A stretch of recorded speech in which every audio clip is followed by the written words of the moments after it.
when the circumstances are all right. I'll get married when all things are all right. I'll raise my children this way if everything's all right. Guess what? Those circumstances are never going to happen. No perfect situation is going to ever happen. And same thing with serving God. Some people will say, I'll serve God if every single circumstance is right. Guess what? The right time to serve God is always. And sometimes the right time to serve God is when the problems are the worst. When people are the most militant against us. And as I said before, being a Christian is not a popular thing. You're going to be hated. And in fact, they'll publicize hating you. Not only are they going to be indifferent to you and ignore you, they're going to start being militant against you. Aren't we seeing that today in our society? They're not only saying, well, you can believe what you want to believe, we'll believe what we'll believe, we'll agree to disagree. Now they're saying, now you got to believe what I believe. They're being very militant against us. But as Christians, we understand we're going to be outnumbered in regards to the people of the world. But we don't need to be afraid. We do not need to fear them. We know that we're going to be insulted. We're going to be called a variety of different names.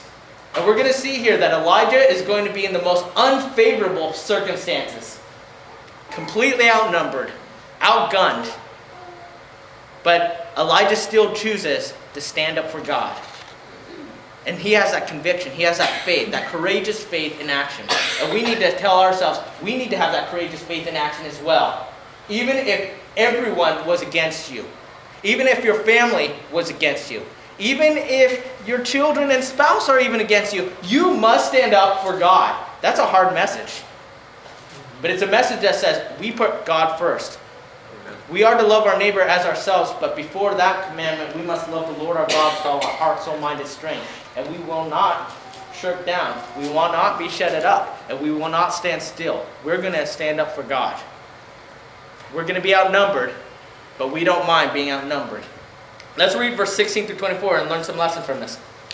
So Obadiah went to meet Ahab and told him, and Ahab went to meet Elijah. And when he saw Elijah, he said to him, "Is that you, troubler of Israel?" "I have not made trouble for Israel," Elijah replied, "but you and your father's family have. You have abandoned the Lord's commands and have followed the Baals. Now summon the people from all over Israel to meet me on Mount Carmel, and bring the 450 prophets of Baal and the 400 prophets of Asherah, who eat at Jezebel's table." So Ahab sent word throughout all Israel and assembled the prophets on Mount Carmel. And Elijah went before the people and said, "How long will you waver between two opinions? If the Lord is God, follow him. But if Baal is God, follow him." But the people said nothing. Then Elijah said to them, "I am the only one of the Lord's prophets left, but Baal has 450 prophets. Get 2 bowls for us. Let them choose for themselves, and let them cut it into pieces and put it on the wood, but not set fire to it. I will prepare the other bowl and put it on the wood, but not set fire to it.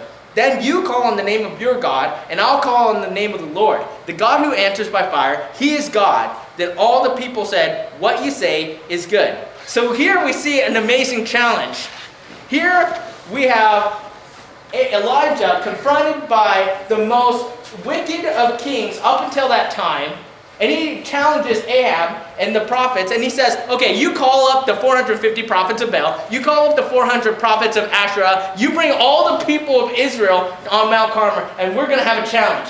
Do you think that would be a scary situation? You got a king who's against you, who wants to kill you. You got 850 prophets who are against you. And then you got all the people watching you. Anyone ever have stage fright? You know, this is a scary deal. But here we have 850. How many of you would want to bet all you had when the odds against you are 850 to 1? Anyone want to do that? Taking all? I don't have any money in my wallet, but here's the thing. 850 to 1, okay? But Elijah is going to do that. He challenges them and says, okay, stop teetering on this. He says, why do you waver between two opinions? The original language says, it has the concept of, why are you straddling the fence? Choose a side. Choose a side. And that's what Elijah's saying. You either choose Baal or you choose God. Don't straddle on the fence and say, I want both. Say, you're either for God or you're either for Baal. No more straddling the fence. And the people were silent. And so Elijah said, okay, we're going to solve this straddling of the fence. We're going to have this contest. And in this contest, the prophets of Baal, the 450 against one, they're going to have these 2 altars. And whoever calls on fire from their God, they win. And they said, okay, sounds good. And so here we see that Elijah is there in unfavorable circumstances. 450 people. But one of the interesting things here also is that they were doing this on Mount Carmel. Now Mount Carmel was a high elevation place. And the prophets of Baal believed that Baal controlled the weather. And so the higher the elevation, the closer you are to the sky, the closer you are to weather. And so therefore, Baal would be able to hear a lot better. Baal would be able to send down fire because he controls the weather and all the things. And so when they thought, you know what, we're going to be sacrificing to Baal on this high elevation on Mount Carmel to the sky god who controls the weather, well, we have home court advantage. They thought we outnumber Elijah, we have home court advantage, we're going to win. But guess what? Elijah's going to win. And the amazing thing that we have to remember is, even though Elijah said himself, I'm the only one left. All the other prophets, Obadiah is hid in the cave. It's only him in this contest. And he's going up against 450 people. So we need to realize sometimes we're going to be outnumbered like that. We're going to feel alone. But this is where we're going to stand up for God, and we're going to say, we're going to help people choose a side.